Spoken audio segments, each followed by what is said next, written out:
Continuando nesse assunto tão vasto sobre se na verdade os ETs não seriam demônios, eu tenho que fazer vários complementos. Será que esse assunto tem fim? Acho que esse assunto é infindo, né? É um assunto que não se esgota. Mas eu considero algumas considerações aqui essenciais. Gostaria de começar citando Efésios 6,12, a famosa passagem que diz que a luta não é contra a carne e o sangue, mas contra espíritos e potestades. O Chris Everard, o grande Chris Everard, britânico, comanda aí o Enigma Channel. Ele diz assim: há um invisível reino do real, mas não visto, possuindo personalidades. Neste reino do invisível, a maioria é malevolente e responsável pela poluição, guerras, pestilência e destruição da terra. É um grande desafio parar os maçons e magos negros e impedi-los de acessar esses espíritos trevosos. Nós temos todos de banir essa elite satânica. Você é parte do problema ou da solução? E eu tenho que falar também num trabalho que eu recomendo a vocês que assistam. É um vídeo do Michael Heiser.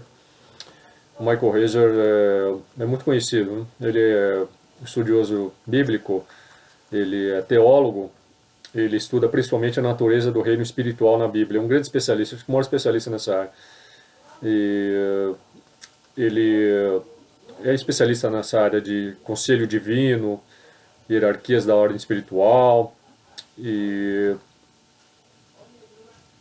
ele fez um vídeo chamado Aliens and Demons, bem apropriado, né? Aliens and Demons, Evidence of an Unseen Realm. Quer dizer, aliens e demônios, evidências de um reino invisível. E realmente inspirador tudo que está nesse documentário do Michael Heiser.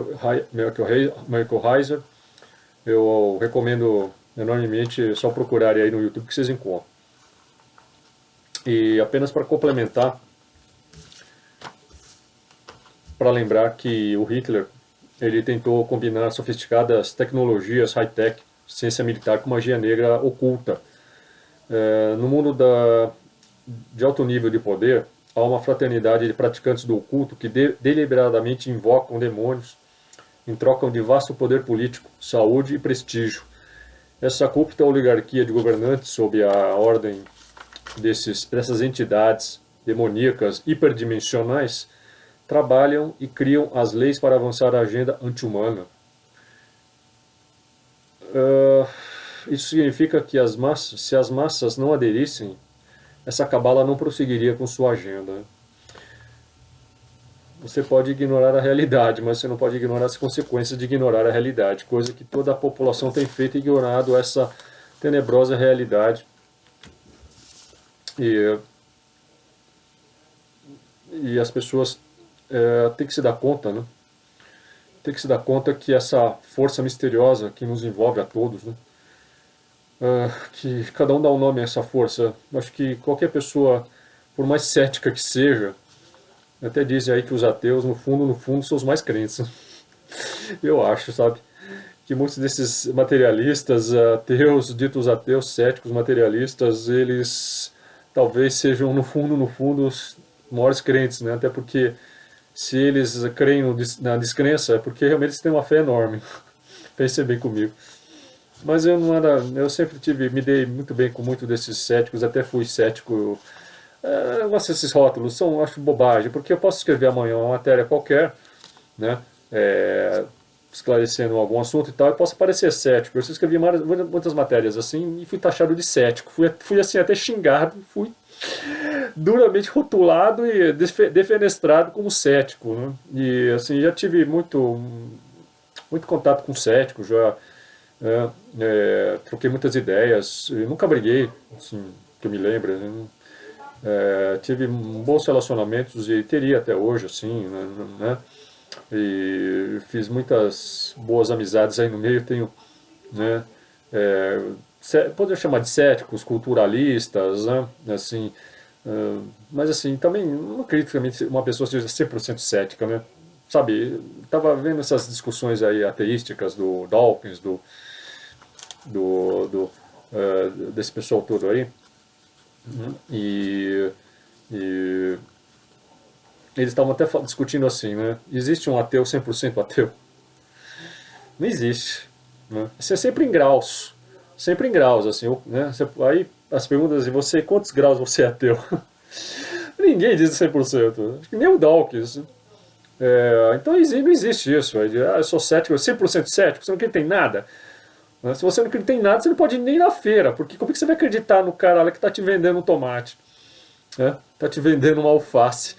Você não vai acreditar no cara, você vai pensar, bom, eu sou cético aqui, o cara tá mentindo para mim, eu tenho que comprovar cientificamente que a alface que ele tá me vendendo realmente é boa.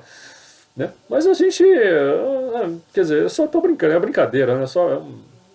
É, não existe ninguém 100% cético, não existe nada disso, é 100% isso, aquilo. Né? A gente sempre temos dosagens, né?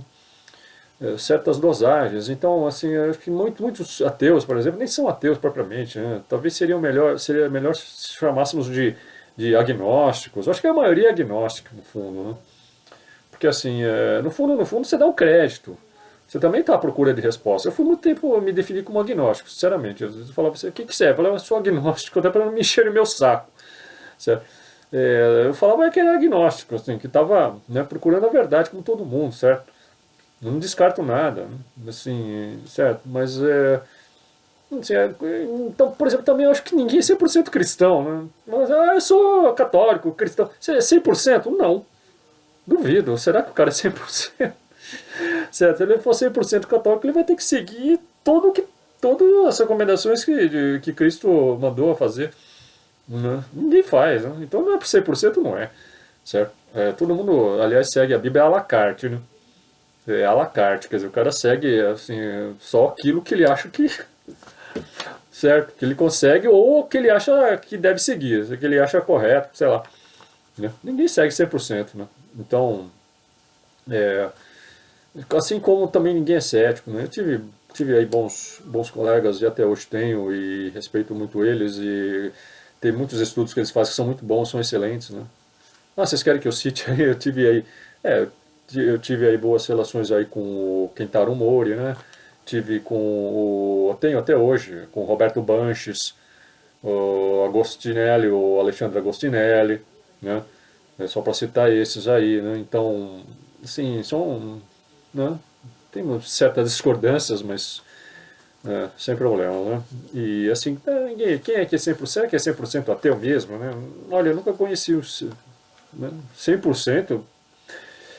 Então, todos reconhecem que nós vivemos uma espécie de, existe uma força aí, né, que o Star Wars chama de força, né, a força esteja com você e tal, cada crença, cada religião chama de dá uma denominação, né, existe até aquele termo Maia, né, alguns falam que é a Maia, né, os nazistas usavam o termo, é, usavam aquele outro termo, né, que até me esqueci agora, depois eu me lembro, né, gente, é assim, esclerose é fogo, né? Depois de uma certa idade a gente já começa a esquecer tudo, né? E, então, existe essa força que todos reconhecem, né? Então essa força, essa existência de um reino espiritual, né? É inegável. Todos reconhecem isso e realmente existe alguma força estranha, algo, né? Que provoca até mesmo, talvez, né, seja aí os motores das molas mestras até mesmo de fenômenos paranormais, de fenômenos psicocinéticos, né? Casos assim de poltergeist, talvez possa ser, né? Então, é, é isso, certo? E para não ficar aqui também muito, só ficar aqui nessas minhas divagações, né? Citar concretamente aquilo que eu deixei de falar talvez tenha falado no primeiro aí que estava com som ruim, né? E espero que o segundo tenha ficado com som melhor. Mas, e esse aqui também esteja com som melhor. Mas eu pesquisei tantos casos, né? Então, me lembrando aqui de alguns casos, teve um curioso, que eu não pesquisei, esse caso eu não pesquisei diretamente, né? Não pesquisei, é o caso do José Antônio da Silva. O José Antônio da Silva, caso que pesquisado pelo Hugo Brant Aleixo, nos anos 60, final dos anos 60, de um sujeito que estava pescando lá no Rio das Velhas, região que acontecia muitos casos, região de alta incidência, o caso chamado de caso Bebedouro. Foi publicado no boletim do Walter Buehler. Nesse caso, o sujeito aí, ele estava pescando quando desce uma nave, uma nave tosca, estranha, uma configuração única, uma nave tosca mesmo, parecia até uma nave feita de madeira, algo assim, sabe? Assim, pegue um copo, coloque um pires em cima e outro embaixo e coloque uns canudinhos assim em volta, não seria isso a nave. E disse que dessa nave saíram seres barbudos, seres parecidos com trogloditas, né? Que usavam uma barba enorme, tinham uma barba enorme, né?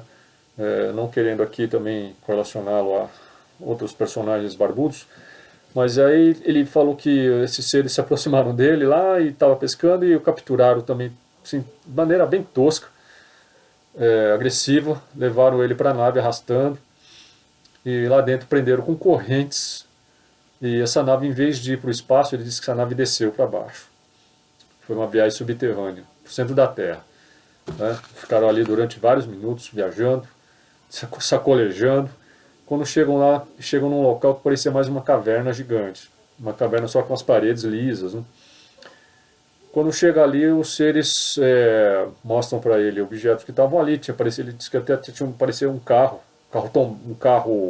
desses carros sem capota, carro sport, virado de cabeça para baixo, né? Ele viu também painéis com desenhos de paisagens da terra, animais, e os seres ali falavam com ele, né? Tentavam falar com ele, se comunicar telepaticamente. E teve um momento em que ele sentiu muito medo, né? O rapaz aí sentiu muito medo, e ele era católico, ele tinha um terço, né? Levava um terço no bolso, e na hora que ele puxou o terço, os seres se assustaram. Os seres se assustaram, e assim como se horrorizaram com aquele terço, e parece que bateram na mão dele, o terço caiu. O terço caiu e diz que o terço, as bolinhas todas se desprenderam ali, caíram no chão, né? E, então, será que os seres se assustaram só por causa do terço, que ele tirou o terço, ou é porque o terço representava algo que os deixava horrorizados, né? Aí fica a pergunta. Eu acho que não foi porque se assustaram propriamente, porque se esses seres o cataram lá o rapaz à força e não se assustaram com os outros objetos que ele trazia, porque os seres eles tomaram do José Antônio da Silva. O que ele tinha em duplicata, os seres levaram, né? Levaram até dinheiro dele, levaram uma parte do dinheiro que ele tinha, levaram caixa de fósforo, levaram apetrechos de pesca dele, né? Então acho que não foi isso. E por que pode ser? Aí ele disse, o Antônio da Silva disse que em certo momento também, que ele estava com muito medo, aí pediu e rezava, pedia ajuda, não? Diz que apareceu um ser que não era como eles, era um ser assim mais tipo alfa, era um ser alto, né? Era um tipo Adamski, assim, um ser tipo adamskiano, né? Diz que era um ser assim que parece que deu uma acalmada nele ali, nos seres, e de uma forma o protegeu, sabe? É muito estranho, né? Podia ser um anjo, não sei, não sei, tá? E ele foi protegido, né? E os seres depois devolveram, tal. E é um caso muito estranho. Um caso tem detalhes aí, certos detalhes, certas nuances aí que merecem ser reconferidas, né? Revistas aí. E por que eu estou citando esse caso? Porque nas abduções, tem várias abduções, vários casos, em que os abduzidos relatam que na hora que eles estavam ali sentindo muito medo, e eles invocaram o nome de Cristo, Jesus, né? Falavam Jesus, diz que os seres também se assustavam. Os seres se assustavam, se afastavam e até às vezes os devolviam depois disso, sabe? Vocês não aguentavam a invocação no nome de Jesus, né? Não é estranho. E sendo que Jesus é um nome grego para Yeshua, né? Para o nome em aramaico Yeshua. A versão, na verdade, a gente fala Jesus, mas na verdade é uma versão grega mas mesmo assim parece que é um nome que tem muita força, né? Jesus, né? Porque é uma alta vibração, né? O nome tem uma vibração. Jesus, Jesus remete a Zeus, né?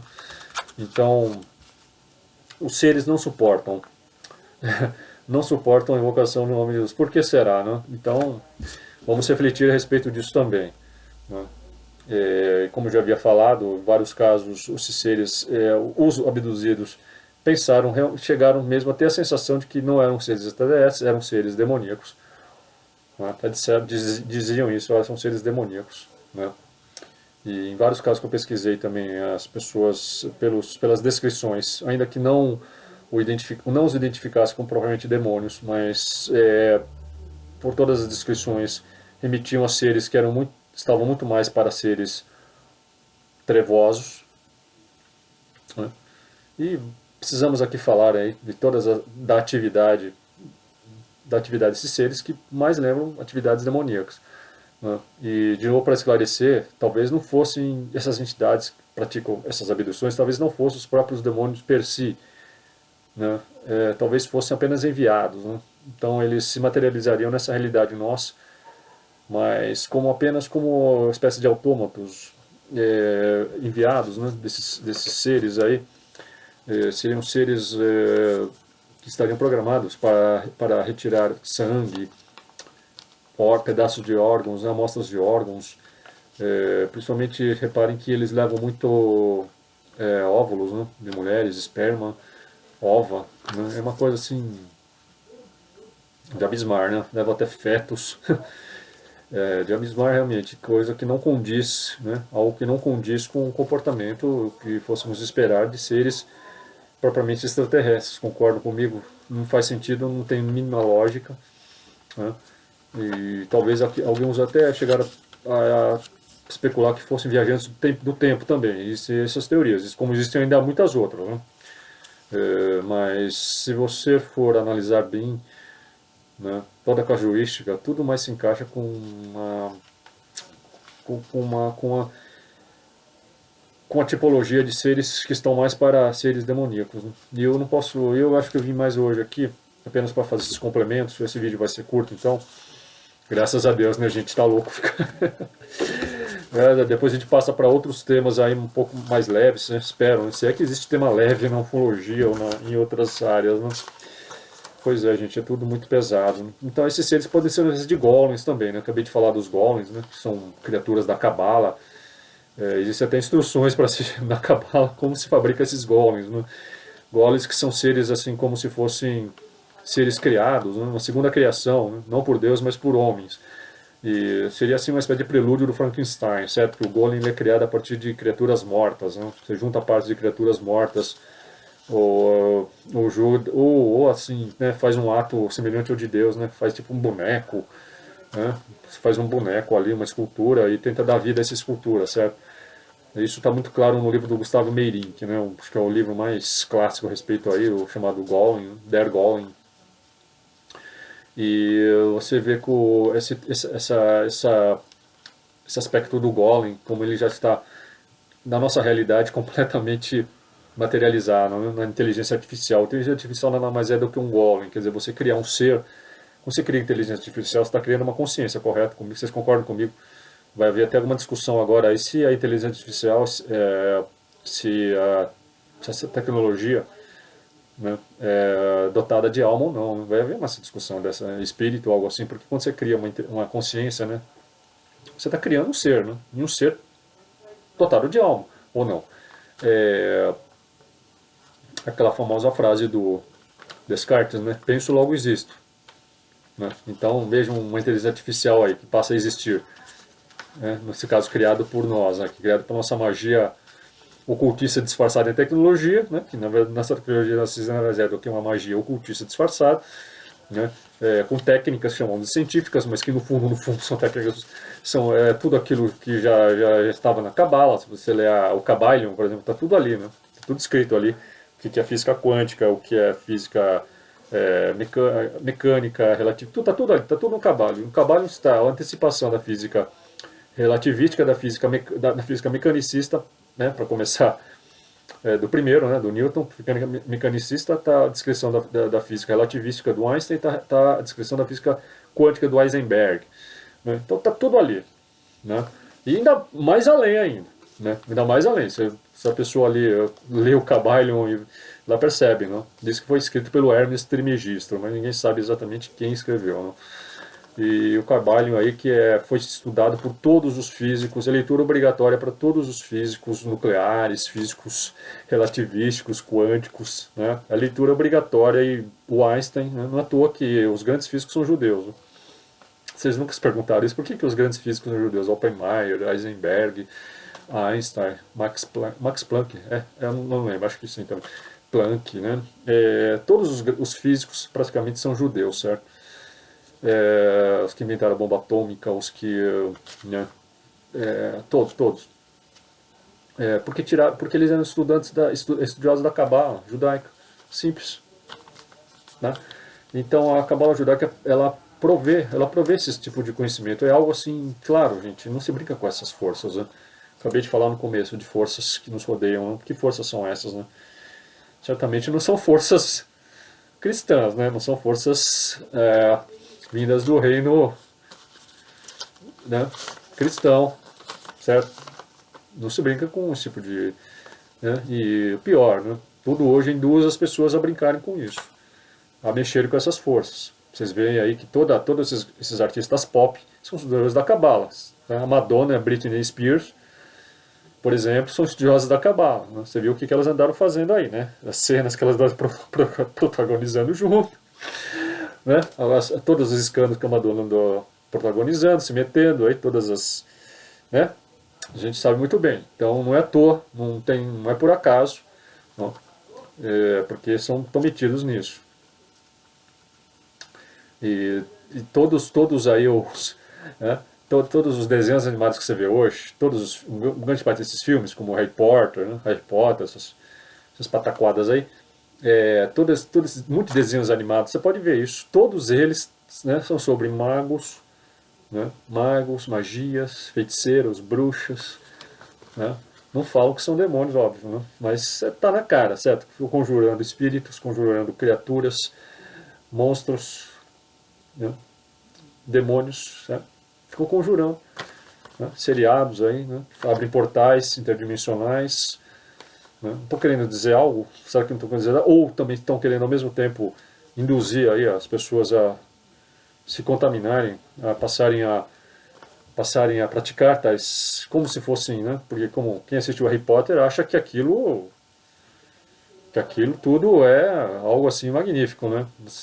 Quem é que não gostaria, né? De desfrutar de todo aquele reino do Harry Potter, né? E até você vai aí na Universal, né, no Japão, a Universal em Osaka, onde tem ali o castelo do Harry Potter, certo? Eu vi de longe, assim, eu não quis entrar nisso aí não. Né?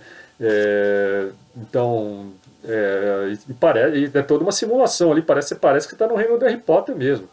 Quer dizer, você vai estimulando as crianças, uma criança de 5 anos, 6 anos já, né, achando que o reino do Harry Potter é um reino... Né? Agora eu te pergunto, né?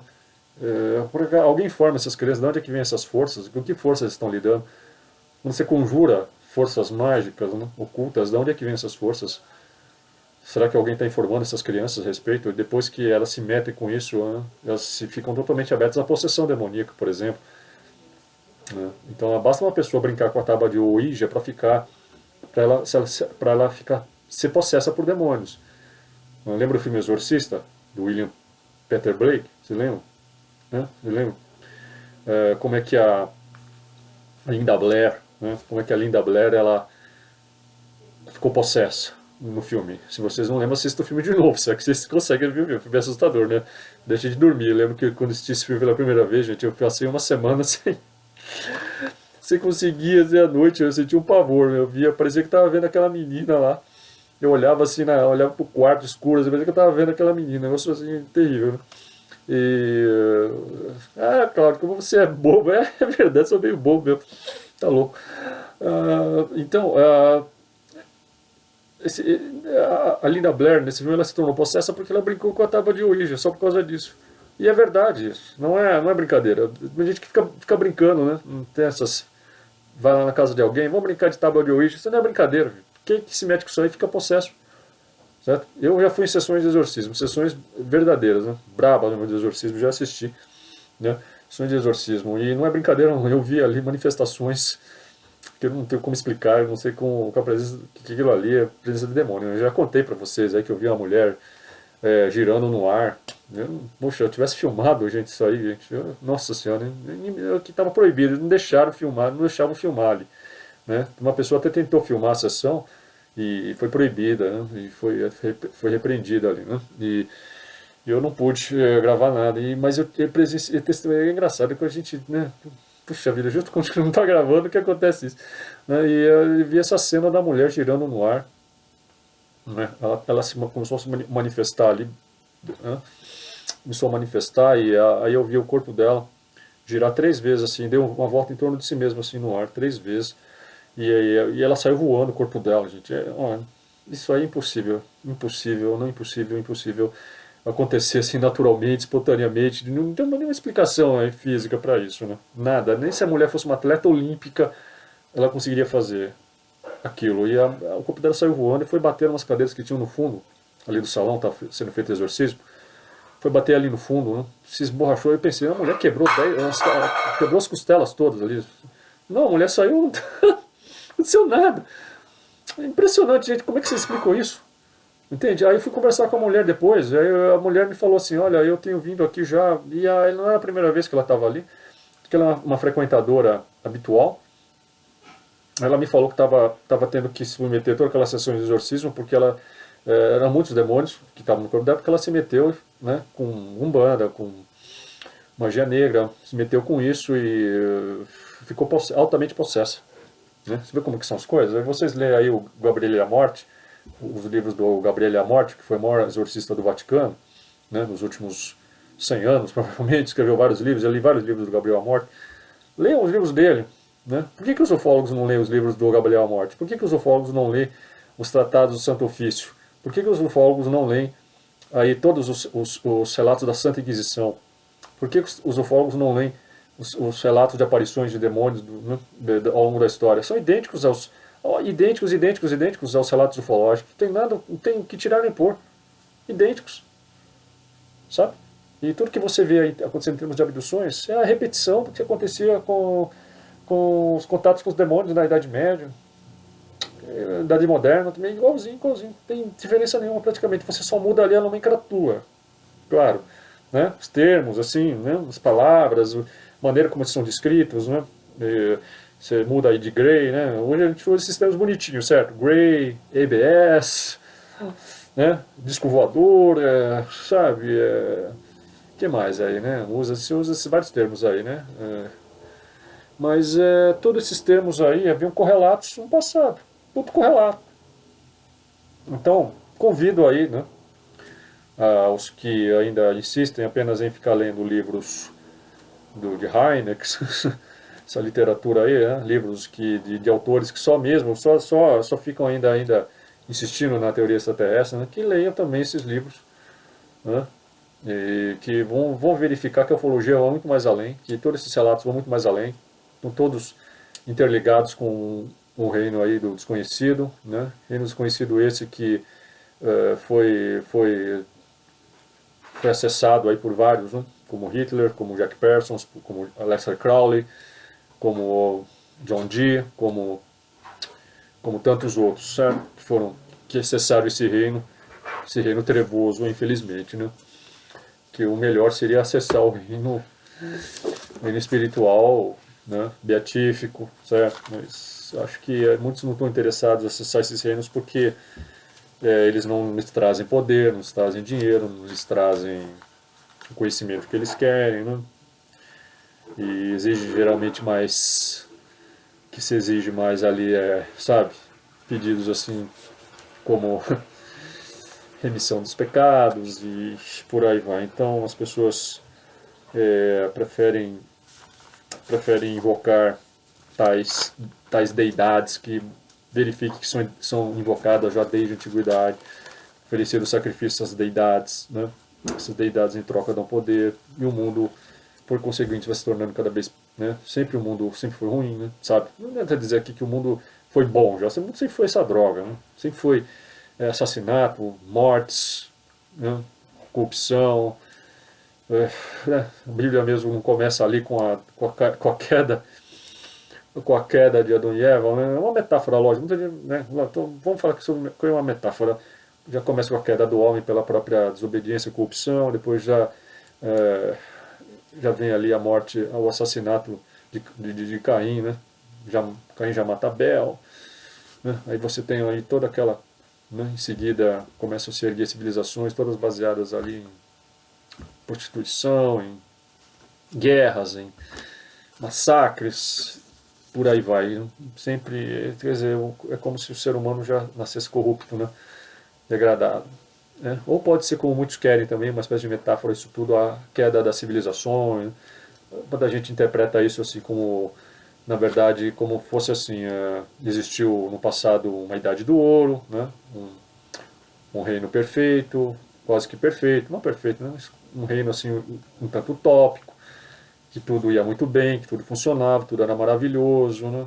Vamos chamar isso de Atlântida, pode chamar isso de Atlântida, de Mu, né? Pode chamar de que mais aí, se você quiser, né? Shangri-La, tem outros nomes, a gente vai esquecendo, né? Shangri-La, pode chamar de Xanadu, né? De. O que mais? Né? Tem outros nomes que eu queria me lembrar aí, que eu esqueci. Então, você pode, né, pensar assim, né? Que vamos, existiu a Atlântida e realmente existem indícios que realmente existiu algo assim como a Atlântida, né? Que ficaria, na verdade, na Indonésia aí. E não é à toa que encontraram essa grande pirâmide Gunung Padang lá na Indonésia, que seria a pirâmide mais antiga do mundo, né? Maior e mais antiga pirâmide do mundo. Impressionante essa estrutura, né? Gunung Padang. Então, então teria existido aí uma Atlântida que um dia caiu, né? Que foi destruída e tal, final da Idade do Gelo, no final do Pleistoceno. Foi inundado, então por isso surgem aquelas lendas do dilúvio, tudo aquilo, né? E, então, o Atlântida seria o paraíso, né? Então, o paraíso seria o paraíso, aí o homem perde o paraíso, que era Atlântida. Então surge essa história da Bíblia e tal, mas é uma interpretação entre tantas, certo? A maioria, claro que muitos aqui vão brigar comigo, né? Os religiosos, aí, cristãos e tudo mais, e vão falar, mas essa não é uma metáfora, realmente foi assim, né? Então o demônio mesmo tentou o homem e tal, e houve, a, houve ali a queda do homem, né? E o homem por isso que está nessa condição, e nós carregamos a corrupção do pecado em nós e tal, né? Toda essa explicação, ok. Estou aqui para falar então mais complementar o que eu estava falando dos demônios, né? E eu não posso deixar de falar. Então, em relação ao Golem, só para complementar o Golem, nós já estamos aí na era da inteligência artificial, né? Que inclusive analisa esse vídeo, né? Dou até um oi aí para a inteligência artificial. Analisam tudo hoje. E eu até peço para a inteligência artificial aí que ela tenha um pouco de condescendência aí, né? Por favor aí, o inteligência artificial. Né? Então, a inteligência artificial que nada mais é do que um golem, né? Sem ofensas, que um golem. E vocês lembram daquele filme Metrópolis do Fritz Lang, certamente, do alemão Fritz Lang, né? Que era um cara que fugiu do nazismo, que estava ligado também ao nazismo no começo. Thea von Harbor, né? A companheira da Thea von Harbor. A Thea von Harbor fez o roteiro, né? Parece, do Metrópolis. Era amiga dele e tal. Thea von Harbor fez o roteiro, né, do filme Metrópolis, que é assim, é um filme, vocês sabem, né, gente? Vocês conhecem, acho que quase todo mundo já assistiu o filme Metrópolis. Quem não assistiu também tem que assistir. É filme assim obrigatório. Em 1927 o filme, vejam, hein? 1927. O tempo que o arco-íris era preto e branco, certo? Tanto é que o filme é preto e branco mesmo. E esse filme Metrópolis, notem que, ao mesmo tempo que é um filme de ficção científica, que mostra o mundo futuro, né? Mundo futuro, em que o mundo futuro aí em Metrópolis é um pessimismo atroz, é uma distopia, na verdade, assim, uma realidade em que o mundo está dividido em duas, será que nós estamos, né, não estamos já nessa? Duas classes sociais, né? Uma de poderosos que estão no topo, uma alta elite, e uma outra de classe de gente ferrada, trabalhadores, né? que estão lá embaixo, que só executam trabalhos pesados, manuais, mecânicos, né, para essa elite que está lá no topo, né. Então, acho que é isso que eles estão vivendo, não? Bom, mas você pode reparar que nesse filme Metrópolis, que influenciou Blade Runner, né? Você vê aqueles cenários de Blade Runner, das cidades de Los Angeles, 2000 e... Nós já passamos até, hein? 2019, já estamos além de Blade Runner. Nunca pensei, gente, sinceramente, eu nunca pensei que quando eu assisti esse filme nos anos 80, nos anos... começo dos anos 90, acho que eu assisti filme tardiamente. Eu assisti esse filme ou no final dos anos 80, no final dos anos 80 só que eu assisti esse filme, né? Tardiamente. Eu nunca pensei que a gente ia passar da época do Blade Runner. Já passamos, já, nossa senhora. Né? 2019, Los Angeles 2019. Você vê aquelas cenas, todos aqueles prédios gigantescos, piramidais, ziguratos, carros voadores, tudo aquilo ali saiu de Metrópolis, né? Igual você vê, é muito parecido com Metrópolis, né? Os cenários foram criados nesse filme, de Blade Runner, né? E esse filme, ao mesmo tempo que é uma ficção científica, está cheio de elementos ocultistas para tudo que é lado. Tudo que é lado. Ali tem pentagrama para tudo que é lado, tem símbolos maçônicos, satânicos para tudo que é lado. E numa cena assim, emblemática, né, antológica, assim, é uma dessas cenas da ficção científica mais famosas. Né? Você vê aquela cena ali, você já identifica como o filme Metrópolis. Né? Aquela famosa cena em que o robô Maria, né, botaram o nome de robô no robô lá do Android, né, o Android que, aliás, foi a inspiração do George Lucas para criar o C-3PO. Né. Você pode reparar, o C-3PO, o robô Maria é muito parecido. E foi uma homenagem, né, segundo o George Lucas, uma homenagem e tal. E aí o Fritz Lang, o robô Maria do Fritz Lang, né, como é que ele surge? É um golem, a criação de um golem. Né.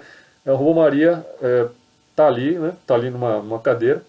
Logo atrás dessa cadeira, em que ela vai criar vida, vai criar consciência, vai se tornar um androide, logo atrás tem um símbolo do pentagrama invertido. Pior ainda, invertido, hein? Da estrela de 5 pontas invertida que é usada nos rituais satanistas. Está logo atrás dela. Né? Não é estranho. Para que um filme de ficção científica, para que colocar um símbolo satanista? Né? Tá ali atrás o símbolo, né? E aquele símbolo fica assim muito claro, assim muito destacado no momento, né, em que o robô cria vida. O robô Maria cria vida. O Golem ali adquire consciência, adquire a inteligência artificial lá, né, daquele robô se plasma, surge ali, né, por efeitos mesmo aquilo que eu estava falando, né, a ciência usada como se fosse um ritual ocultista, a ciência usada para fins ocultistas, né, ciência ali usada, né, como se um aparato usado como se estivesse fazendo um ritual satânico, né? E não é à toa que estava ali a estrela de 5 pontas, e foram, né, parece que ela ganhou vida como o Frankenstein, mais ou menos, né, como uma novela da Mary Shelley, por eletricidade, ali, acionada uma eletricidade ali, tal, não sei o que, o robô criou vida. Né? Aliás, o Mary Shelley também é algo assim, é uma criação de um golem, né? Nada mais. História de Frankenstein da Mary Shelley, né? Que junta também a ciência e o ocultismo. Né? Você vê que o cientista lá que chamava-se Frankenstein, não o monstro, não é o cientista, ele cria o monstro, a criatura, ele cria como se fosse um golem, com partes de criaturas mortas, né, que ele vai juntando, ele cata no cemitério lá os corpos, junta, né, e tenta criar, a partir de, ele faz uma espécie quase que um ritual também ali, e usa a ciência, né, a ciência como instrumento para, né, a criação de algo sobrenatural, para trazer à tona a vida, para materializar nessa nossa realidade 3D, algo que vem de uma outra dimensão. Né. E é isso, certo? Então, o uso desses altos segredos, né, ocultistas e da alquimia é algo assim sempre muito insistente. Você vê que na explosão da primeira bomba atômica, a Trinity, criada pelo Oppenheimer, eles fizeram uma obra alquímica. Né? A primeira bomba atômica nada mais foi do que uma obra alquímica. Né? Claro que está cheio de cético aí agora, caindo na gargalhada e querendo me internar. Né? Mas olha, essa explicação assim, vocês vão ver como é lógica, porque no Projeto Manhattan, o que eles fizeram? Como é que eles fizeram ali no Projeto Manhattan? Eles pegaram o urânio, tá? Pegaram o urânio 238 e transformaram em urânio em urânio 239, né? Então converteram isso para plutônio, no elemento Neptúnio 239 e Plutônio 239. nada mais do que uma obra alquímica. Quer dizer, o que é uma alquimia? Alquimia não seria transformar um elemento em outro. Eles fizeram isso, eles transformaram um elemento em outro. Né? Como é que o Oppenheimer e seus companheiros fizeram? Com Cabala, usando os conhecimentos da Cabala. Né? Impressionante, né? E é graças a tudo isso que surge o fenômeno OVNI, em grande parte, né? Abriram os portais, passaram os seres hiperdimensionais, começaram essas ondas gigantescas de discos voadores a partir de 47, né? Teste da primeira bomba atômica 45, ritual Babylon do Jack Parsons, do Hubbard 46, né? E em 47 explode a grande onda de OVNIs, e Roswell logo em seguida. O transistor é inventado logo em seguida, coincidência? Sei. Estão fazendo reengenharia ali na nave de Roswell? Provavelmente. Essa nave era completamente material? Não, né? Uma nave tanto quanto etérea, mas assim, uma tecnologia, magia tecnológica materializada no mundo material nosso, certo? Então, assim, talvez por isso, né? E veja que a nossa tecnologia toda hoje é uma tecnologia meio etérea. Ninguém consegue entender, compreender como é que funciona a nossa tecnologia. Tente encontrar alguém que me explique aqui como é que funciona exatamente um iPhone, um computador aqui, um notebook. Como é que funciona, né? Você abre essas placas, ninguém entende absolutamente nada, é quase magia. Os jovens millennials, eles nasceram num mundo mágico, então quando eles assistem, por que eles gostam tanto de Harry Potter? Né? Não é à toa, né? Porque Harry Potter e o nosso mundo parecem muito, são mundos mágicos, assim, né? Você tem acesso a fazer, você faz muito que você faz, é pura magia, né? Proporcionada por algo que nós chamamos de tecnologia, que é aquilo que o Arthur C. Clarke falou, uma tecnologia suficientemente avançada não passa de magia. É indistinguível da magia. Nós estamos usando instrumentos mágicos. Né? Veja, você hoje entra num prédio, em algum lugar, a porta se abre sozinha e se fecha. Né? Mil e uma noites, lembra disso? Abre de Sésamo. Isso era sonho de mil e uma noites. Hoje é uma realidade. Né? Na ficção científica mesmo, muitas obras de ficção científica só previam que a gente ia ter, por exemplo, hoje conseguir aqui conversar, né, se comunicar por tela, por imagens, assim, só por um ano, assim, 2.500, por 2.700. Né? Tal assim, às vezes pensava assim, nossa, isso é algo ainda muito distante, né? E estava tão mais próximo do que se pensava.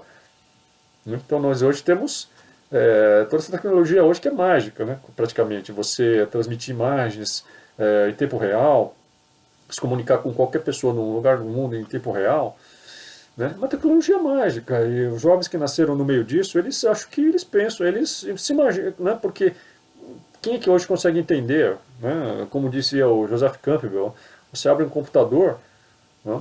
E você vê lá dentro verdadeiras hierarquias de anjos, né? Certo? Como que é o passado, o presente se encontra com o passado, não? Porque na arqueologia não estão se descobrindo aí, cada dia se descobre até por via satélite, pelo Google Earth, cidades, né, cidades que estavam perdidas, né, desaparecidas, você encontra hoje muitas dessas cidades, né, então, sempre estão se encontrando novas aí. E quando você olha de cima, a planta, né, você olha lá de cima, você olha a planta assim, né, dessas cidades. E até não só essas, como essas que a gente já conhece. Você pega plantas aí da Tiahuanaco, por exemplo, né, aí você olha de Cusco, assim, você olha lá de cima, assim, a planta, parece uma placa de circuito integrado. Vocês já repararam isso? Não é? Tem ali, assim, parece algo tecnológico, né? Estranho isso demais, né? Então muita gente interpreta isso. Claro que isso aí pode ser tomado como uma interpretação apenas de uma projeção do presente para o passado, né? Um presentismo, algo assim, algo até exagerado aí desses caras do Ancient Aliens, né? Que exageram, vê alienígena em tudo que é lugar, vê tecnologia em todo lugar, né? Então tem muitos aí que não veem, até mesmo em pagodes, em templos, formas assim de bobinas, formas de geradores de energia, né? Pensam que as pirâmides podem ter sido nada mais do que grandes geradores de energia. Pode ser, viu? Eu acho essa teoria muito boa. Do Christopher Dunn, né, se não me engano. Essa teoria é muito boa. Tem muita lógica ali. Agora, há exageros também, né? Não sei, mas olha, você vê na Índia, né? Os templos, né? Aqueles templos, e ninguém sabe como é que os caras faziam aquilo também até hoje, né? Muito bem trabalhados, em detalhes ínfimos. e pedras gigantescas também, né? Tudo muito bem trabalhado, e você vê representações do que lembram muito realmente objetos tecnológicos, né? Lembram demais, demais, demais. Essa seria assim uma tremenda coincidência. Então, talvez então, né, no passado, de alguma forma também eles produziam tecnologia, só que isso era chamado de magia, nós considerávamos como magia, né? Se for pensar bem, né? Lembra do Senhor dos Anéis? O anel lá, o anel do Senhor dos Anéis, né? The Lord of the Rings, que tem a ver com Saturno, culto a Saturno aí do vídeo que eu fiz aí, do Tolkien, né? O anel ali, ele era um objeto super tecnológico, não era? Era, né? Um objeto que uma pessoa colocava, desaparecia, né? Física quântica, tá certo? Ficava invisível, né? Era um objeto que até ele mudava de tamanho, de forma, né? E um objeto que mudava a mente de quem usava, controlava a mente. Vejam, né? Um objeto, na verdade, super tecnológico, mas assim, uma tecnologia tão avançada que aquilo é magia, visto como magia. Né? Então haviam também aquelas esferas, né? Eu esqueci o nome, vocês que são fãs aí do Tolkien. Eu também eu li, eu sou muito fã do Tolkien, mas minha mente já não lembra de tudo, não lembra tanta coisa. Tinha aquelas esferas, tipo, parecia uma bola de cristal, lembra? Esqueci o nome exato daquilo. Que eles olhavam, né? O Gandalf olhava para aquilo ali, né? O Saruman também usava aquilo para olhar e aquilo ali mostrava, assim, como se mostrava o cenas, né? De outro lado do condado, ali de outros lugares do condado, né? Mostravam cenas até que, parece que cenas do futuro também, né? Coisas assim.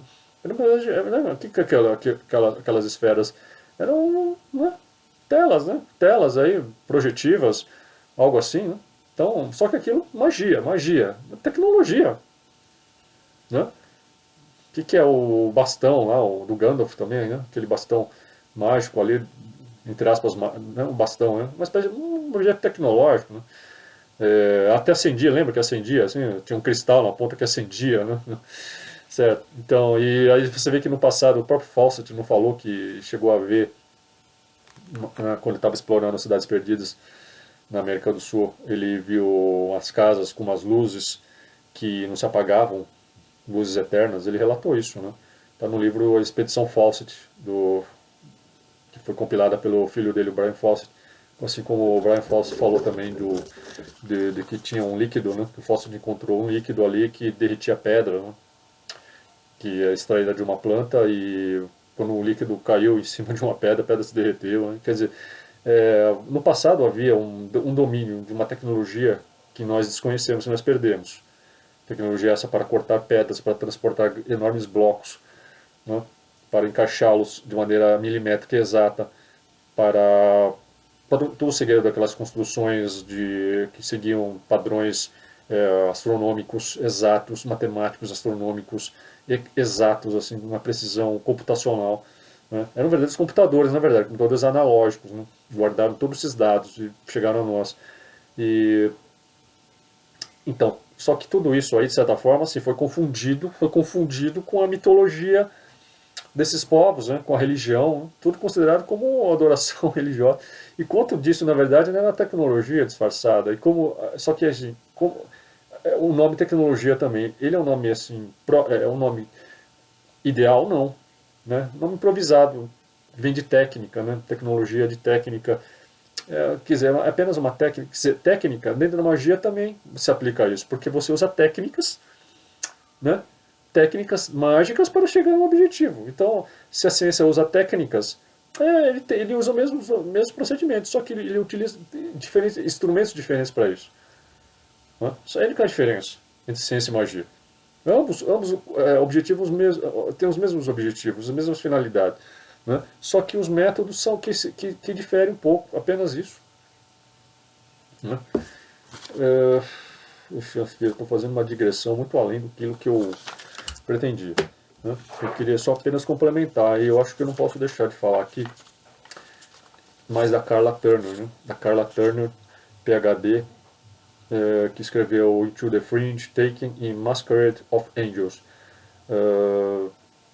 Então a Carla Turner, ela falou que os aliens nos usam como fonte biológica. Ela chegou à mesma conclusão que o Grossman, né, e que o Freixedo também. Né? E muito desses seres que se atribui, que aparecem como o ET de Varginha, como esse de abduções, né, que praticam abduções, eles são seres biogenéticos, robôs programados, certo? Robôs programados. Então você tem aí também os chamados MILABs, né, Military Abductions, certo? E esses Military Abductions, quantas testemunhas, por exemplo, não disseram que viram os ETs trabalhando junto com humanos nas naves, ou que eles achavam que eram naves, né? É, quantos e quantos abduzidos não relataram isso? Que viram. Inclusive aí o caso da Beth Andreasson, né? Diz que ela viu também seres extraterrestres trabalhando junto com humanos, né? Muitos desses abduzidos viram isso, certo? Então, se esses abduzidos estão relatando que viram humanos trabalhando junto, até mesmo militares, isso significa que essas abduções podem ser, podem ser obra de projetos como MK Ultra, por exemplo, né? Só que aí muita gente vai me dizer, ah, então não tem nada a ver com demônios. Não, muito pelo contrário, é que tem mais a ver, né? Porque no controle mental, né? O controle mental ele invoca demônios, caso vocês não saibam. Eles invocam espíritos trevosos, né? Para que possuam o corpo dessas pessoas. Então muitos desses, daqueles paranormais que eles procuravam criar, né? Pessoas com poderes telecinéticos e tal, eles eram criados, né, muitos com base em rituais satânicos também. Eles invocam demônios para que esses demônios possuam o corpo dessas pessoas. Né? E também o fato aí desses militares serem vistos, os humanos serem vistos juntos, né, isso significa também que pode ser assim também. Essas pessoas, esses militares, os agentes, eles estariam trabalhando então diretamente com esses seres demoníacos. Como muitos denunciaram, como John Lear denunciou, Newton Cooper e outros. Né? Eles estariam trabalhando juntos, em conjunto, que é pior ainda. Né? Quantos casos, por exemplo, um caso que eu pesquisei, mas infelizmente não pude pesquisar tanto quanto eu gostaria. Tá? E eu escrevi uma matéria enorme disso, sobre esse caso e estou para publicar ainda isso daí. É o caso do estudante Paulo Coutinho, que aconteceu no Tatuapé em 1976. Tá? Nesse caso aí, em 76, hein, gente, ele falou que... Eu estive no local, estive pesquisando ali, né? Ele falou que ele estava voltando, era umas 11h30 da noite, ele estava voltando do colégio, ele era estudante do segundo grau na época, e ele falou que desceu uma esfera, né? Que parecia uma esfera no início, era na verdade uma nave em forma de charuto. Dali ele desceu onde ele estava, ele já estava chegando perto da casa dele, né? E dali saiu um ser, né, tipo um Grey aí, mas com algumas diferenças, certo? Ele tinha a orelha pontuda, e uns olhos com esclerótica e tudo, né? Mas assim, era tipo o Grey mesmo, assim, cabeça grande, né, seres pequenos. E ele falou que foi levado para essa nave. Lá nessa nave, colocaram ele em frente a uma tela, onde se materializava. Ele pensava nos amigos dele, aparecia. Pensava nos pais, aparecia. Pensava em tais lugares, apareciam. Uma tela que materializava. E os seres conversaram com ele e falaram assim, os seres contaram para ele que os seres estavam interessados em saber a respeito da origem do universo, né? E o Paulo Coutinho também perguntou a respeito de Deus, né? Se eles acreditavam em Deus e tal, né? E os seres, isso é muito interessante. E os seres simplesmente disseram que sim, existe um Deus e tal, né? Mas os ETs disseram que estavam ali para pesquisar, queriam saber das origens do universo e tal. Né? E é um caso assim que eu não vou ficar aqui relatando, vou ficar 10 horas relatando sobre esse caso, cheio de minúcias e tal. Né? E você pega então esse caso, como você pega muitos outros, em que os ETs, a prédica deles em relação a Deus, a religião, não é a prédica condizente com o cristianismo, por exemplo. É sempre o contrário, sempre o contrário. Tá? É algo assim também que as pessoas têm que parar e refletir. Por que essa contrariedade? Né? E geralmente também não são falas que façam com que a pessoa se volte, né, ao que a gente possa chamar aí de um Deus verdadeiro. Geralmente são doutrinações que levam a pessoa a mais se aproximar do que se pode chamar de anjos caídos, né, de anjos enoquianos. É uma concepção muito mais próxima disso do que de uma concepção propriamente, vamos chamar de cristãs. Então, reflitam a respeito do porquê disso, né? O Dr. Stephen Greer, do Disclosure Project, ele disse que sabe de projetos secretos em que demônios, né, entidades astrais, são materializados em realidades 3D, usando sofisticadas tecnologias eletromagnéticas. Ele deu uma entrevista no projeto Camelot da Carrie Cassidy em 2009, em que ele disse conhecer dezenas de pessoas na base de Dulce, Novo México, em Pine Gap, Austrália, e outros lugares, onde eles na verdade têm cultivado espécies greys e reptilianos que pensam que o povo pensa que são ETs, simplesmente, né? Quando na verdade, diz o Stephen Greer, eles são nanobiomáquinas, formas de vida programadas. Tá ok? E eu vou falar aqui mais então da Carla Turner, certo? Não posso deixar de falar da grande Carla Turner. A Carla Turner, ela diz assim, ó, que os alienígenas eles não estão aqui na Terra, né? Na Terra, né? Eles não são extraterrestres, né? Então não faz muito sentido o que eu estou falando. Eles não estão aqui para nos ajudar, dizia Carla Turner, certo?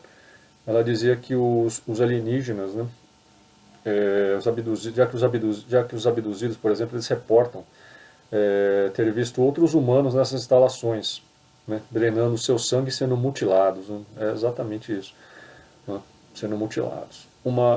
Ela que tem um doutorado na Universidade do Norte do Texas, Carla Turner, né, escreveu os livros que eu já mencionei para vocês, todos nos anos 90, Into the Fringe, 1992, né, mais ou menos o termo seria, a tradução aí seria na periferia, né, assim, nas bordas, né, algo assim. Taking, 1994, né? Não sei se o Spielberg tirou essa inspiração aí do Taking, né, nesse título desse livro dela, e ela escreveu junto com o Ted Rice o Masquerade of Angels, né? Mascarados de Anjos, né? Algo assim, título 1994. E ela estava, a Carla Turner, né, nas pesquisas dela, ela mesma, ela sofreu uma abdução, né? E assim, por coincidência, ela morreu de câncer no dia 10 de janeiro de 96, né? Precocemente aos 48 anos. Ela pesquisou muitos casos de abduções. Ela disse que foi muito perseguida por isso também, né? Sofreu muitas represálias, muitas perseguições, né? E ela descobriu o quê? Né?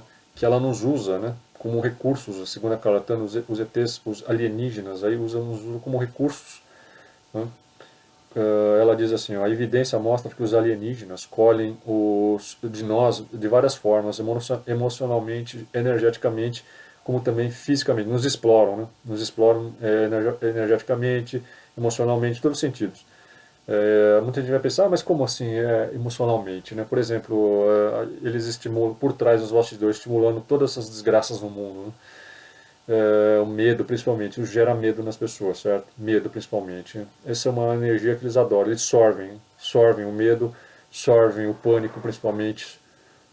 Nos rituais aí que a Arizona Wider participou, ela disse que eles procuram matar as pessoas naquele momento de puro terror, né? Porque naquele momento o corpo libera endorfinas, eles absorvem essas endorfinas, mas isso tudo também são assuntos para outros papos. Então ela diz que até mesmo relatos de cenários nas quais os corpos humanos são processados, isso também muitos abduzidos relataram.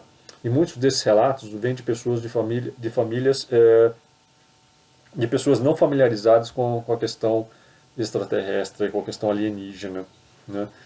É, isso aí, né, como eu estava falando, isso bate também com os chamados cultos satânicos, né, em que isso acontece. É, você vê que nesses sacrifícios eles também retiram órgãos, né? Seria coincidência.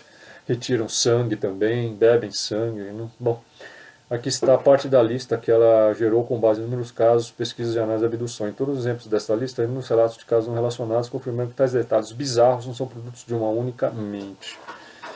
Né? Ela diz assim, ó, esse fenômeno simplesmente não pode ser explicado em termos de experimentos de procriação ou pesquisa científica sobre a fisiologia humana, como muitos ufólogos quiseram acreditar nisso. Né? Quer dizer assim, eles são apenas cientistas que vêm de outros planetas aqui para nos pesquisar, e por isso que precisam fazer essas experiências. Né? Mas como, assim, eles estão fazendo essas experiências já há milhares de anos, porque eles fazem isso direto, né? Não faz sentido. Então ela diz que isto vai muito além disso. Os alienígenas podem alterar nossa percepção do que está à nossa volta.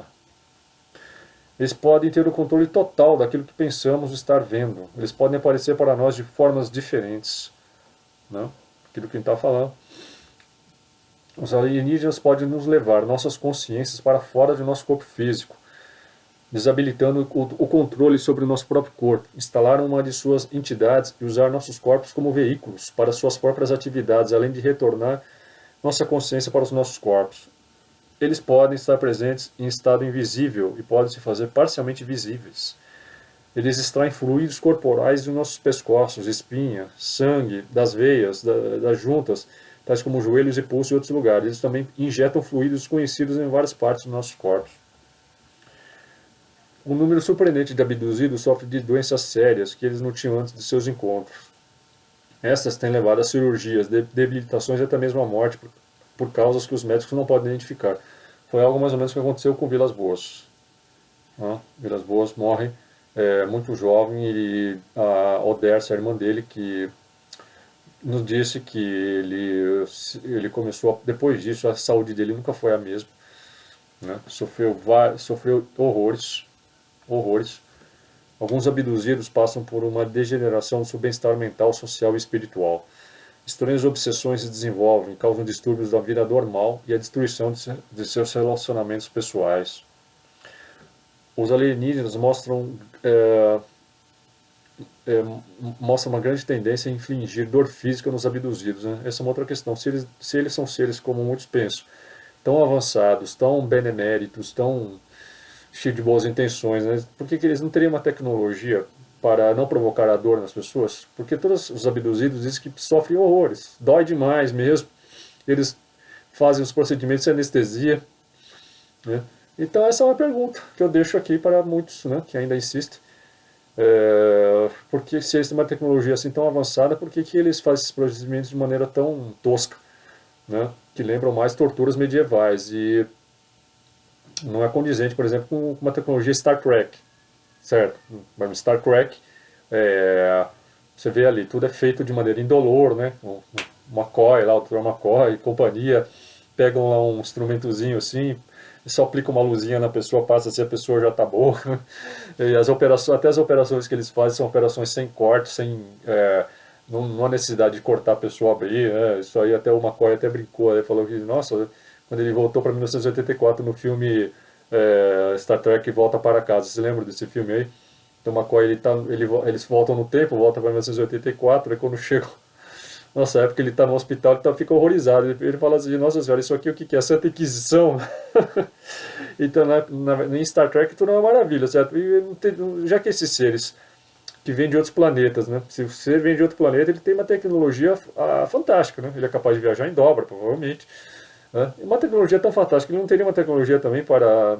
Né, se ele, mesmo assim, né, resolvesse fazer essas abduções, né, que é coisa que eu também acho incompatível com astronautas de outros planetas, se eles resolvem fazer as abduções, eles não poderiam fazer isso de maneira indolor, eu não tenho uma tecnologia para isso. Então, muitas vezes você vê essas discrepâncias, né, entre todas essas discrepâncias, nos casos todos, no próprio caso do Vilas Boas. Pense comigo aqui, pessoal, o Vilas Boas, a nave que pousou ali parecia mais um helicóptero, né, pelo relato dele. E quando a nave pousa e os seres o catam, o agarram ali, né? Será que não teria uma tecnologia também ali para teletransportá-lo? Né? Os seres o agarram à força e o carregam ali arrastado e fazem ele subir por uma escadinha de cordas, né? É estranho demais, vocês não acham? Então, não faz sentido. Os abduzidos lembram ter sido instruídos e orientados pelos alienígenas. Bom, não é bem escadinha de cordas, mas é só por isso, alguém vai fazer essa observação e vai brigar comigo. Era uma escadinha, diz que ele era uma escadinha metálica, né? Mas lembra uma escadinha de cordas, dessas que você joga, assim, né? Mas segundo ele era uma escada tipo assim, uma escada enrolada, que se desenrolou assim, né? Se desenrolou. Mas mesmo assim é muito primitivo, vocês não acham? Extremamente primitivo. Os abduzidos lembram ter sido instruídos e orientados pelos alienígenas. Essas orientações podem ser na forma de lições verbais ou telepáticas, apresentações visuais, slides, né, como no caso do Paulo Coutinho que eu falei, ou instruções na operação da tecnologia alienígena. Né. Os abduzidos reportam ter sido levados até instalações nas quais eles encontram não somente alienígenas, mas também humanos de aparência normal, algumas vezes com uniformes militares trabalhando com os alienígenas. Você vê que é o próprio caso que eu acabei de falar também, do João Antônio da Silva. Ele não viu lá uma pessoa, que seria uma pessoa nossa mesmo, hein, parecido com, né, uma pessoa nossa ali, fazendo o que ali, né?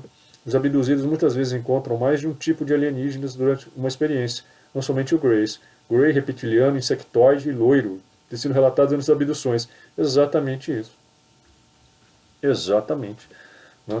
Os abduzidos reportam ter visto outros humanos nessas instalações, drenados de seu sangue, sendo mutilados, esfolados e desmembrados, empilhados sem vida.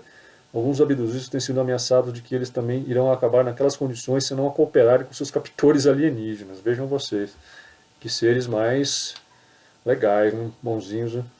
E até me lembrei agora aqui de alguns casos. O caso do Anisson Pateiro, por exemplo, ele disse que viu ali pessoas assim, né? Pessoas em estado de ecstase, né? Isso tem muitos outros casos assim também, que os abduzidos veem pessoas ali como se estivessem em ecstase. Os alienígenas fazem predições de um iminente período de caos e destruição global. Exatamente. Olha, então veja o que aconteceu. O próprio Crowley, ele teve contato ali com Aiwass e Len, essas duas entidades disseram isso também para ele, fizeram as mesmas predições, disseram que a Terra ia entrar num período de grande destruição, de grande caos. Eles dizem que um certo número de humanos será resgatado do planeta para continuar com a espécie, ou em outro planeta ou de volta à Terra após a destruição terminar. Muitos abduzidos reportam não acreditar em seus captores alienígenas e veem um uso muito mais sinistro dos humanos resgatados. Então, pessoal, é isso aí. Né? Não é coincidência que nós estamos mergulhados, atolados, né, até o pescoço, nessa maravilhosa realidade, né, e que começa aí com a era da Telema, a era de Horus do Crowley, né, que a situação piora mais ainda. Né. Como eu disse aqui, nós nunca, na verdade, estivemos assim numa situação maravilhosa. A verdade é essa, desde que surgiu a civilização. Né. A não ser que fosse isso antes, naquela época da Atlântida e tal.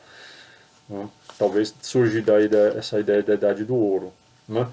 Mas de resto, nós estamos já há muito tempo mergulhados nessa situação, só que de umas décadas para cá a situação piorou de maneira assim avassaladora, vocês estão vendo o que está acontecendo. Né? E ao mesmo tempo que a situação toda piorou, por coincidência, aumentaram exponencialmente as aparições de OVNIs, aumentaram as abduções e tudo mais. Então, seria coincidência, mutilações, né? Passando pelas mutilações de animais, passando aí por vários casos de contatos mortais, passando por toda a epidemia de abduzidos, e atualmente talvez mais tem chamado a atenção são casos em que aparecem objetos estranhíssimos nos céus. E esses objetos, eles como que se constituem naquilo que também o livro das Revelações, o Apocalipse, falava em grandes sinais no céu. Chegam a lembrar em parte isso que está acontecendo. Alguns atribuem até essas aparições, na verdade, ao Harp, ao Blue Beam, e se fala cada vez mais também no projeto Grande Enganação, um projeto que vai certamente enganar a todos, né? Porque se simples imagens televisivas enganam a todos, né? De maneira tão fácil e tão patética. Só para lembrar, vocês lembram daquele filme do Arnold Schwarzenegger, O Sobrevivente, The Running Man? Vocês lembram desse filme dos anos 80? Então, tem uma cena ali do Running Man em que o Schwarzenegger pegaram um documentário, umas cenas do Schwarzenegger salvando pessoas. O Schwarzenegger trabalhava, acho que como parte de umas forças de resgate, coisas assim. Ele estava pilotando um helicóptero e, na verdade, ele estava ajudando as pessoas com o helicóptero a resgatar. Aí quando quiseram destruir a imagem dele, eles editaram aquelas cenas, né, televisão ali. Era um programa estilo assim, Silvio Santos, né? Editaram as cenas e para parecer que o Schwarzenegger tinha atirado nas pessoas, matado um monte de gente. Vocês lembram disso? Né? Feito um massacre. Aí quando passaram essas cenas, todo mundo ali na plateia ficou horrorizado. Oh, né? Então, imagina, os milhões de espectadores aí querendo falar, tem que matar esse cara, né? Para estimular e justificar a morte do Schwarzenegger, né? Ali o Schwarzenegger, ele é o Schwarzenegger, né? Então ele sobrevive, né? É o Running Man. Então isso que acontece, as pessoas são facilmente manipuláveis, né? Basta você editar algumas cenas, né? Mostrar na televisão assim uma imagem terrível de uma pessoa, né? Todo mundo vai acreditar, todo mundo engole, né? E sem chances, né? É isso que acontece. Então você imagina aí um projeto como o Blue Beam, né?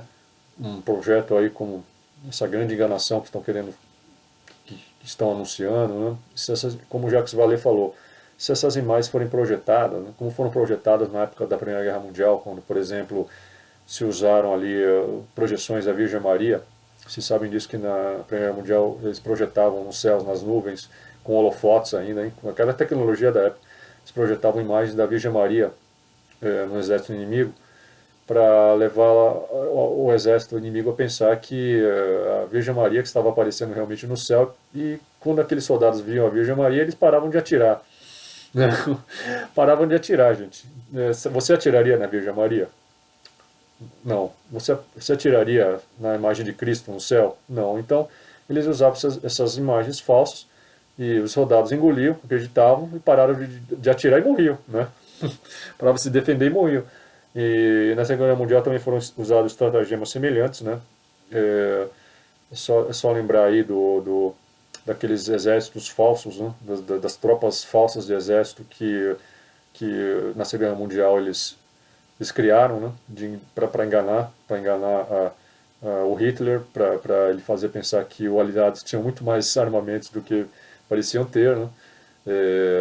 Aí coisas tão simples, né? Assim como foi, por exemplo, o 11 de setembro, é, muito do que nós vimos ali foi um puro espetáculo de falsidade, de mentiras, de completa enganação, né? Talvez ali foi o grande ensaio, né? Um grande ensaio concretizado, né?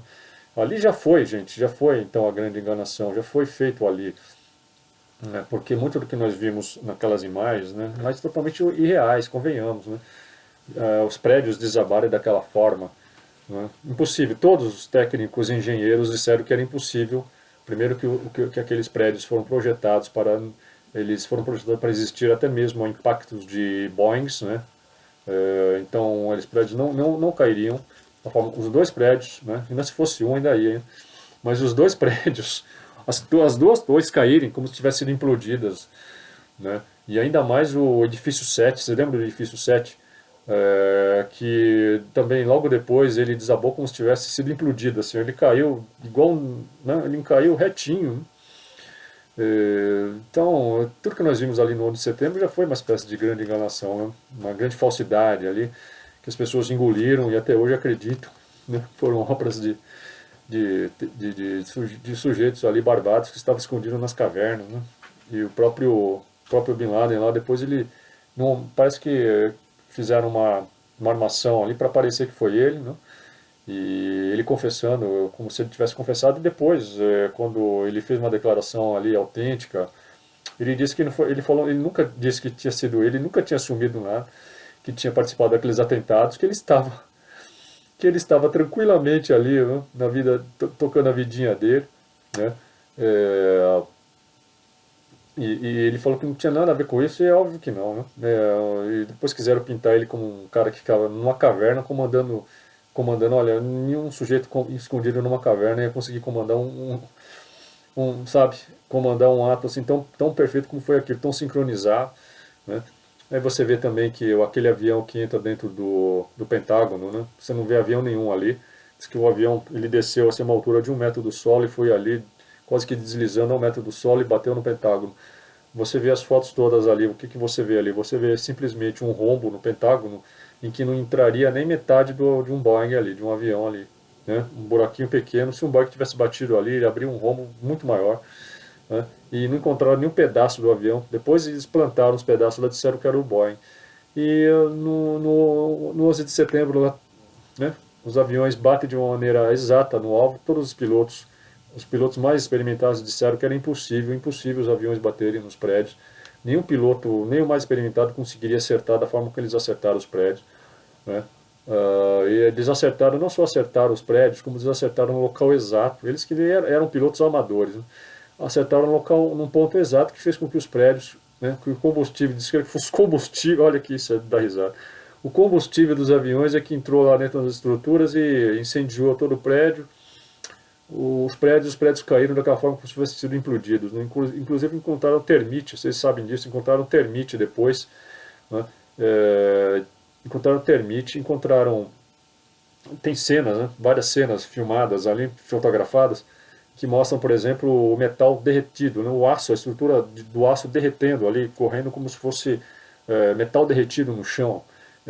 Olha, gente, a temperatura máxima que poderia atingir ali o combustível dos aviões, né? Jamais chegaria à temperatura de fusão do aço, por exemplo. Né? Impossível, impossível. Todos falam que aquilo foi impossível. E também como também o desabamento do edifício 7, né, lá do Larry Luckman, né, Larry Luckman, né, que por coincidência o dono do edifício 7, ele, todo dia ele ia, de manhã, ele ia tomar um café ali, comer, exatamente nesse dia ele não foi, né, e assim, por uma coincidência também espantosa, né, para a alegria dos teóricos da coincidência, um pouco antes ele tinha feito um seguro bilionário do prédio. Para ele foi tudo um lucro, porque quando caiu ali os prédios, né, ele teve um lucro assim gigantesco, ele recebeu o seguro por aquilo. Será que é coincidência, gente? Ele é muito estranho. E os prédios caindo daquela maneira totalmente irreal, né? Os 3 prédios como se tivessem sido implodidos. Vocês acham que, pessoal, pensem bem, vocês acham que aquilo ali era possível? Claro, vocês são pessoas inteligentes, vocês sabem que não, né? Foi tudo um espetáculo ali de imensa falsidade, né? Como tantas, tantas aí. Então esse projeto da grande enganação pode estar vindo, né? E a respeito do que eu falei aqui, tudo se liga, tudo se encaixa. Quem está por trás, em última instância, são esses mesmos seres. Né? São esses mesmos seres, são seres vindos aí desse reino tenebroso, né? E provocando todas essas desgraças no mundo, né? Manipulando políticos, manipulando gente aí que ocupa altos cargos. E está aí a explicação de que tudo, tudo vai de mal a pior, tudo vai piorando cada vez mais, e todas as profecias vão se cumprindo. Né? Eu que não gosto de falar de profecias, mas qualquer hora também vou fazer uns programas só sobre falar sobre isso, se bem que eu acho que é aquilo, né? Grande parte das profecias não se realizam. Né? E então é isso, pessoal. Acho melhor parar por aqui mesmo. Certamente já me excedi e eu nas próximas, prometo me controlar, tá? Não me exceder no meu linguajar aí, tal, porque esse vídeo certamente será restringido também. Mas tudo bem, vai. Eu precisava falar, né? E se ele ficar no ar, tá bom. Então é isso, pessoal. Até a próxima, então. Até a próxima e até mais.